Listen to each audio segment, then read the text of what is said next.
how did you then start to identify the stories that you could be sharing? I was really very much in tune with what people were sending me behind the scenes in terms of direct messaging and the comments. So I would not necessarily test in a way to sort of see what people liked. I was testing to see what came natural to me in terms of the conversations that I was and the topics that I was sharing online. So I was also very much in tune with what really lights me up and what topics really light me up when I am recording and when I am sharing content. So I was very aware of all of those things, what I was excited about and what people were excited about. So it's really amazing that when you start creating content and you can see the impact it's having on people's lives, when people are commenting on your posts, they tell you what they love and they tell you what they have learned or what they've applied in their business or in their life. So it's really important to take that information as research and continue to develop from there. So that was really my starting point with all of that. Basically what you're saying there is people were coming to you, they were saying, I'm interested in knowing about more X, Y, and Z. And then that's when you thought, look, there's something in this. I'm best placed to be able to produce some content that answers their question. Has there ever been some videos that you put up focusing on content that you didn't necessarily feel you were best placed to be making commentary on? To be honest, no, because I'm very much in line with my mission again. And anything that I do, and this is the honest truth, Luke, anything that I create or put out there, not just my own content in terms of what I post on my own page, but comments on other people's content is also my content.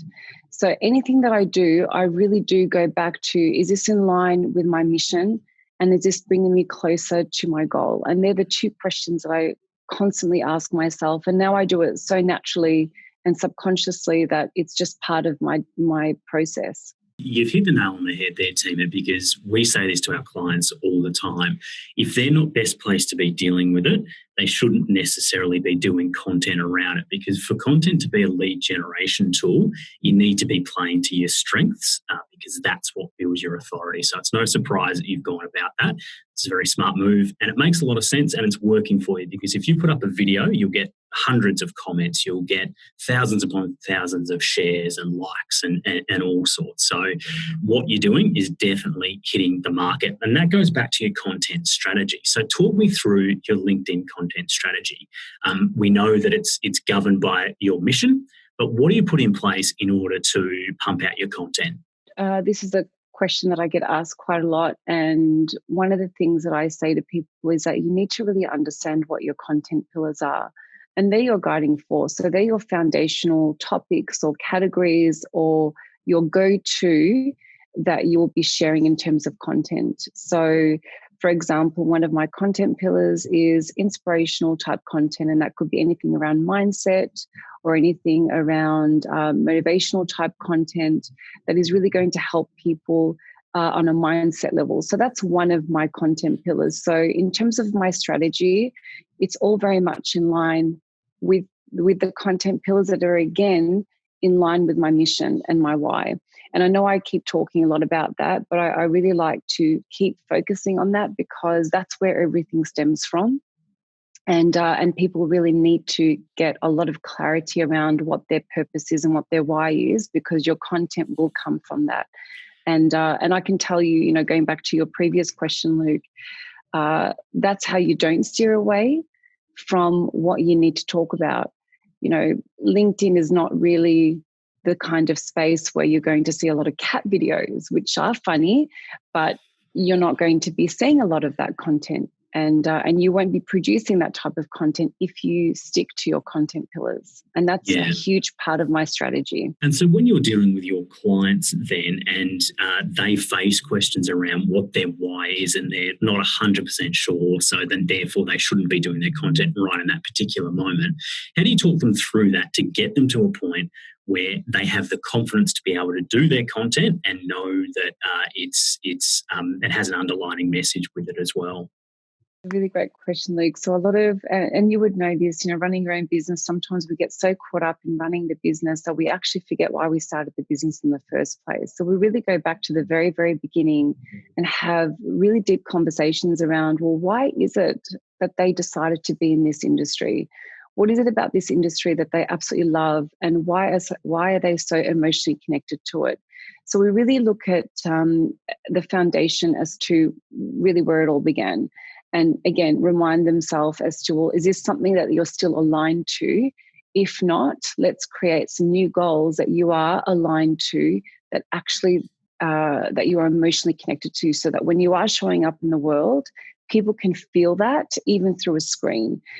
I'll take it back to, say, for example, when you go to a BNI or a networking event and somebody has, that 30 seconds or the 60 seconds to talk about what they do or their business. And you can just tell straight away when someone is really connected to what they're doing, or someone that they really love what they're doing, versus someone that's just doing it for the sake of doing it. Oh, can't you indeed? Yes, you can pick them up very quickly. You can 100%. And this is one of the examples that I use in conversations with my clients. So how do you describe what you do? What do you say when someone says, hey, what do you do? And that's really one of the starting points, is we really focus on people start talking about the what versus why they're doing it. And we go back to the why and really, really start from there. And my main focus is that I want to make sure that they are so in tune with what they're saying that it just comes quite naturally and it's believable. And that's really the starting point. And then the content is created from that point on. With LinkedIn, is it best to be doing video, uploading articles, or putting your podcasts on there for your content strategy? What works best in your opinion? Video works best more than anything in terms of visibility. So I would always recommend for my clients to have at least one video that they share a week. They don't have to have all of their content on video, but at least one video. Video is very, very powerful because it allows people to get an insight into who you are. We need to remember that not everybody knows us online, and that is your opportunity to introduce yourself in a really subtle way so that people can hear your voice and see the way you speak and the way you move your hands, or the way, just your body moves when you are interacting with people that are watching your video online. And that really creates an insight and a real sense of who that person is. And it really builds connection a lot quicker than an article does or a normal text post does. But that's not to say that people should only focus on video. Focus on your strengths. So, for example, when I came onto the platform, I had no idea that video was going to be my number one go-to. I started off with video and I tried to do articles and I tried text posts, but they just did not get the same amount of traction that my videos did. And I learned very, very quickly that was a skill that I was very good at doing. So I really I focused more on that and invested more time on that than really anything else. And that's, again, something that I say to people is, if you're naturally good at writing, then focus on that. If you really don't love video, that's okay, but just try it and see. But definitely video is the number one, 100% that I would say in terms of really getting visibility on the platform. I think it's something like 80% of the content that's put up on LinkedIn now is video related. So, clearly it's a powerful tool. And what we say to our clients too is we do a lot of copywriting, but we know that, as you've suggested, that doesn't necessarily translate particularly well on LinkedIn. So of that copywriting, they need to be producing a short video script which they can talk about the blog post. So that's obviously driving traffic back to their website, which is an SEO tactic, but you're also satisfying the LinkedIn beast and its need for videos. So do you think there's merit in those sorts of approaches? Absolutely. And again, when you are creating content, whether it's text or video, if you do link it back to your content pillars and your why, as long as it speaks to that and it's true to that message, the right people will always find it. But consistency is also incredibly important, and we'll definitely talk about that a bit later on. One final thing in relation to a content strategy. Look, the reality is now we live in an offence generation. If someone wants to take it, it doesn't take much for them to be offended. I can't imagine you've dealt with much, Tima, but what is your process, or what do you advise people to do if there's any negative comments on a video or a piece of content that they've put up? I definitely do receive negative comments. They may not be And visible. such a likable person like you, even you receives negativity. Of course I do, because when you are putting yourself out there, there are always going to be people that are not going to either agree with your message, and it may not even have anything to do with your message. They may just not even like you for whatever reason. And I get the negative or that kind of feedback offline. I get that in the direct messages. So I would say, look, it's one of those things. It just comes back to how you deal with criticism, or even just people's opinions. In the end, it is simply their opinion if it's going to be an attack against who you are. Or you can just really tune in and say, okay, is there any truth to this? Is there any reality to this? Is there something that I need to take on, and have a bit of an open mind around that? But generally, people that are giving you that kind of feedback are not creating content themselves, and they're just doing it purely for the sake of just making themselves feel a little bit better in the moment, unfortunately. And that is a sad truth. It is a sad I do truth, get negative yes. feedback, like 100%. I need to show you my direct messages one day. I look forward to doing that over a coffee, perhaps maybe a wine. It would be better. That would be fun to go a few of them, because, look, I obviously don't have the authority on LinkedIn that you do, but hey, I'm still open to criticism. I got one this morning from someone, so there you go. But you mentioned before the consistency element to posting on LinkedIn. What is it? You also said that there needs to be a video per week. Is that it, or how much content do we need to be putting on LinkedIn to build our authority? A lot of people think they have to post every single day, and that's not completely true at all. If you are posting and you've gone from 0 to 3 posts a week and you're being consistent, that's actually a very, very good move for you and your company, or even just for your own personal brand. So I always say three posts a week is a really great number. And 1 video and 2 text posts with a graphic or an image, that's a really, really great starting point. And the most important thing is the quality around your content and the value that you're providing, and having that consistency. That's really more important than how many times a week you post, because there are a lot of people out there right now, Luke, where they are literally just putting content out there for the sake of putting it out there because the fear of missing out. Now, what happens there is people mute you. They may not disconnect from you or unfollow you, but they will just unfollow your content, if that makes sense. You can just basically mute that content off. I've done that to a lot of people. Yeah, it's just one of those things. If you look at it, and as we've discussed, if the value is not there, I don't want to see it.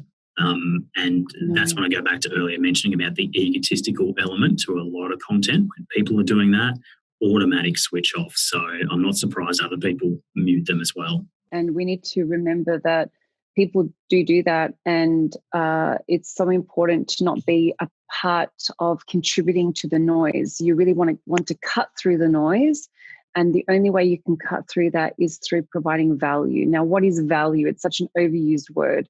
Something that's going to be educational, something where you are literally giving something away for free.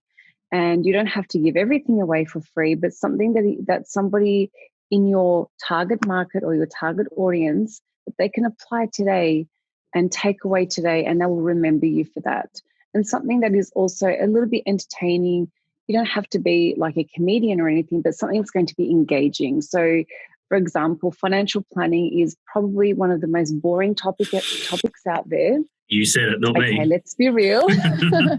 But it's not boring for a financial planner, but it may be boring for someone who's not even interested in looking at their life insurance or superannuation. Well, how do you make that engaging? You want it to be educational, talk about something that's so different to every other financial planning person out there, what is something that that person needs to hear today that they have not heard yet, and how can they apply it in their life today without you literally giving them advice, but you're just giving something away for free that is of real value. And that's how people can stand out and provide valuable content. So How long have you been posting content to LinkedIn now?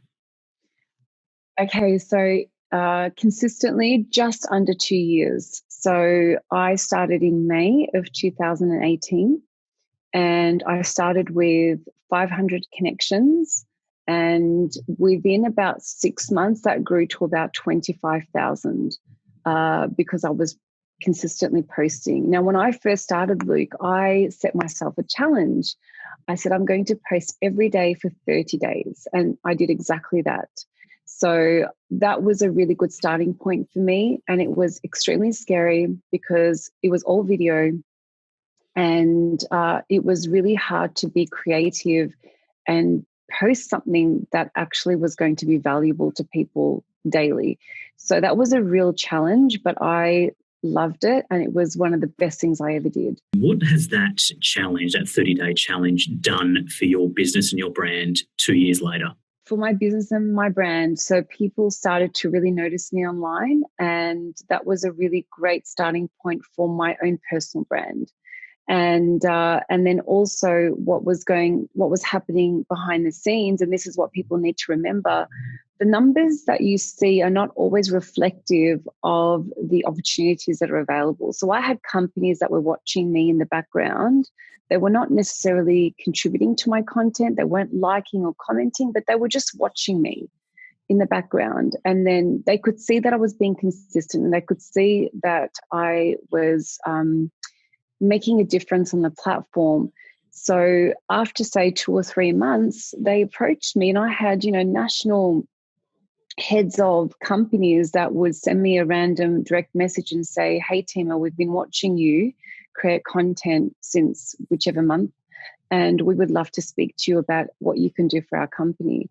And I had never even engaged with these people online, but they were watching me. So doing that challenge really made a big difference, and it helped me be creative, and it helped me really understand human behavior online and what was working and what wasn't working. So it was an incredible experience for my business. We need to get some learning from you as to what people can apply from this day forward. So I want your 3 top tips about what our listeners can take away from this chat and they can do right now. All right. Tip number 1, be very clear on what your messaging is, as well as what your end game is for the platform. And the reason for that is because it helps you be able to create the content that is going to speak directly to your audience, and also allow you to stick to the message that you need to stick to. Tip number 2 is to be consistent when it comes to posting your content on the platform. If you decide to post 3 times a week, please stick to that, because that will help build trust within your community and also your target audience. Tip number 3 is for you to engage on other people's content and find profiles that you genuinely are interested in and wanting to learn from, and engage on their content and write thoughtful comments under their content as well. What that does is it allows you to expose your brand to their network, but it also helps you create content through other people's content through the comments that you are producing on people's profiles.